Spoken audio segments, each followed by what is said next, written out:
There, welcome back to Marky RC.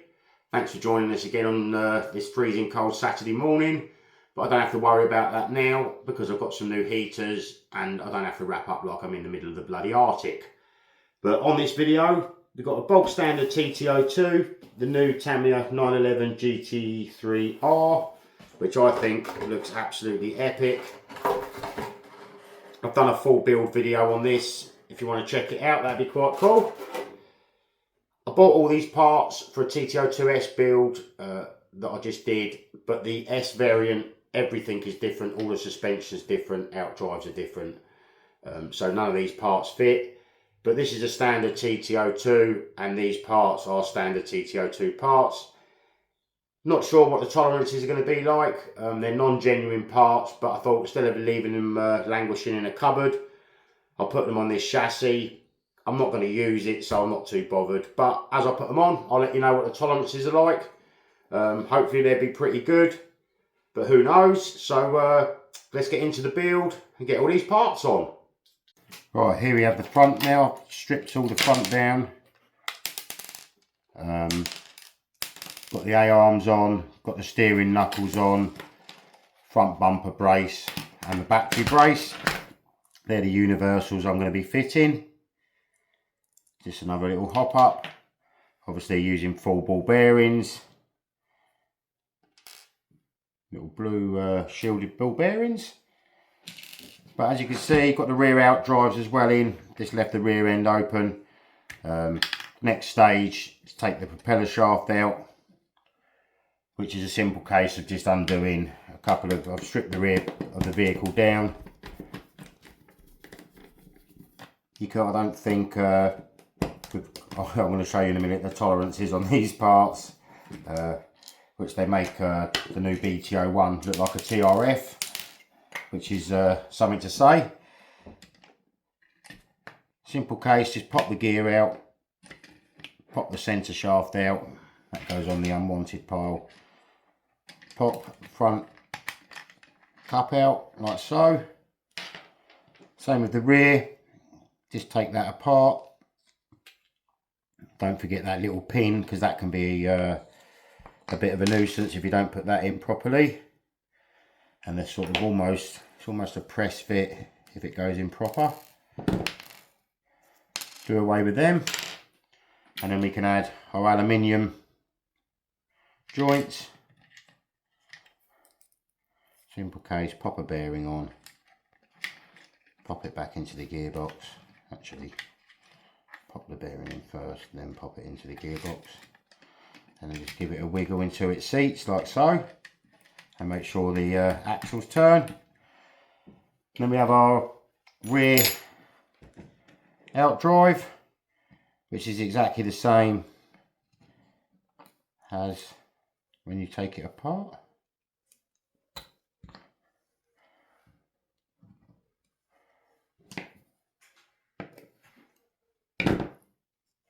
Key with that pin, there's a tab on the inside of that plastic cup. You need to make sure that's seated in there properly. And then there's a spur cut out on the back which engages with that hub. You should get a nice click. Then another bearing, and then the gear drive. And because I'm not using this is all, I haven't greased any of these gearboxes. Pop your centre shaft in, pop the other end in, and it should all slot in nicely into. You can put an O-ring in these cups, but like I say, I'm not running it, so I'm not going to go to that extent. Make sure everything runs freely, which it does. Then a case of just putting everything back together. So centre shaft's in now. Next thing I'll add is all the aluminium steering assembly, which is all ball raced. You've got those nice standoffs and a nice, I'm not sure what that coating is, but it's like a super smooth coating that Tamiya put on some of the higher end bits. That's a genuine Tamiya bridge, so you know, they are really smooth. So what do you think so far? Oh, pulled the diff out. Looking nice and shiny. You've also got the aluminium motor mount that I've put on, that torque tune motor. So I'll get all the steering assembly put together, put all the gearboxes back in, and then I'll show you how I'll show you what it looks like when we put all the rear end together. Right, here we have all the front steering assembly on now, all fully ball raced. Got our centre shaft in and our rear out drives, and as you can see, all the gearboxes ball raced as well. I'm going to put the front wheels on. So you get a standard brake disc, black. If you paint those brake discs with a chrome paint, what looks really cool, where's the little pins? There they are. Make sure your bearing is in the hub like it is. Put the little drive pin in. That's what engages with the hex. Pop your hex on like so, and then when you put a wheel on,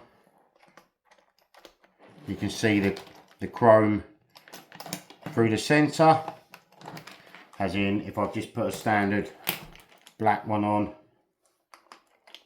kind of blends in with the wheel. So I think that looks a lot better having the chrome one. Nice chrome wheel nut to go in the centre.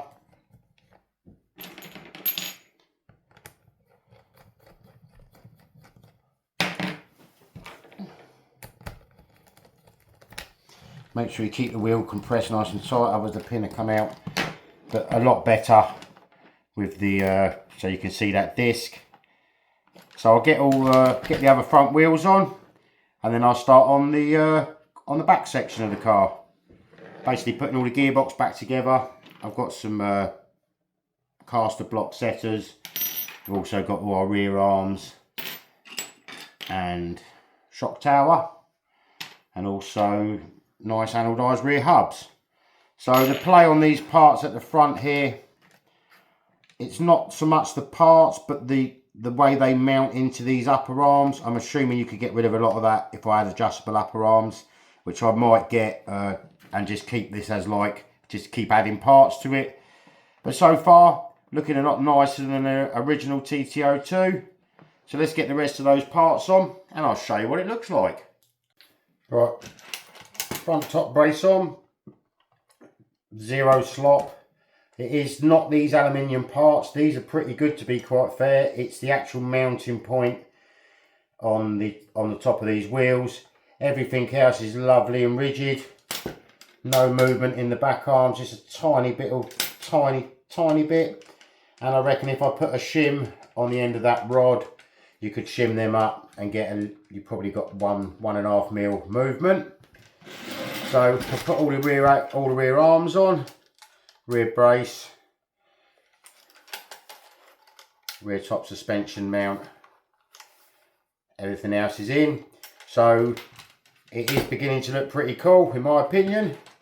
I don't know what you guys think. So I'll get the rest of the hubs on.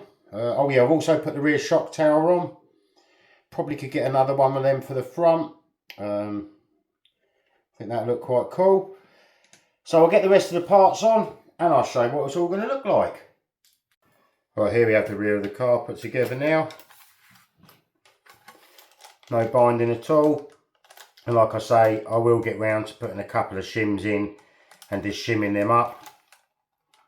It's just these top mounts really where there's a lot of play. But I think if I'd upgraded them to some ball studs and some adjustable turnbuckles underneath, that would take a lot of that play out. Everything's got hat bushings in, so it's literally a few shims here and there, nothing major, and you could shim that up and make that really nice and tight. I don't know whether these parts are any lighter or not, without weighing a normal one and then weighing this one afterwards, which I could actually do. I think I've got a couple, I've got a couple of other TT02s. So next stage, putting the rear shocks back on. I've only got these Pogo shocks at the moment, but I will upgrade them to some nice alloy ones. And in the kit, when I bought this alloy kit, you even get little standoffs for all the suspension, because you're screwing into aluminium now. So and they will supply all the hardware as well, which I think was quite cool. I cannot remember for the life of me where I got it. I'll have to search through my eBay purchases. I think I only paid about £30 for the whole kit, which is pretty good value really. So I'll pop all the shocks back on, get the rear wheels back on, and I'll show you what it looks like when it's all finished. Right, here we have Tamiya's TT02 chassis now, with all the aluminium parts installed. I think it looks so much better like that, with all the shiny bits. Loads of adjustment, and those A-arms as well are fully reversible, so if you need to change the wheel length, got no problem with that. They come with all the plastic balls already pressed into the alloy, so you don't have to worry about that either. Only thing a bit tricky is the rear pins that go through the rear A-arms. They've got E-clips on, and you don't really want, it's trying to get them in without sort of marring up the anodizing. But looks so much better than the standard one. Parts tolerances really good. Maybe a couple of shims on the rear, couple of shims on the front on the A-arms, but apart from that, everything fits together absolutely lovely. Even down to your body mounts, they're all machined out really nice so the body mount fits in, and they supply all the hardware. It was an eBay seller that had obviously bought the kit from somewhere. I've no idea where it come from without doing a bit more research, but I think I only paid £35 for it. I'm not sure what he paid, but all the bearings come with it, and to be fair, quality really good. We've got a bog standard TT02 there, as in then we've got the one with all the alloy parts. Now I know which one I'd go for, just solely because I think those shiny blue bits look super cool. This is a project, so I will be getting some aluminium shocks for the front, same for the rear, maybe get the same aluminium body mount and suspension mount in the blue as well, and at some point get some fully adjustable top arms, because I think it would take a little bit of that slop out of the top. But apart from that, those parts, there's no play in them whatsoever. But I'm not too bothered. I'm not going to run this one really hard, maybe just round on a couple of tarmac playgrounds down by the park where we live. But bog standard, loads of blue alloy. I know which one I'd go for. Another cool thing with the blue alloy as well is when you've got the body shell on the car,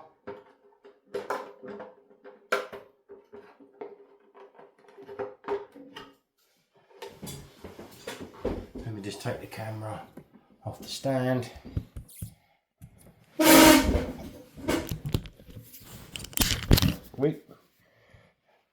The inside, you can see all the alloy, and it sort of has that race car mechanical look about it, which I think looks even cooler. So I hope you've enjoyed the video of fitting all these alloy bits to a TT02. But it's amazing how cool you can make them look. So we've got bog standard, still a really good car, but just a bit boring or fully hopped up.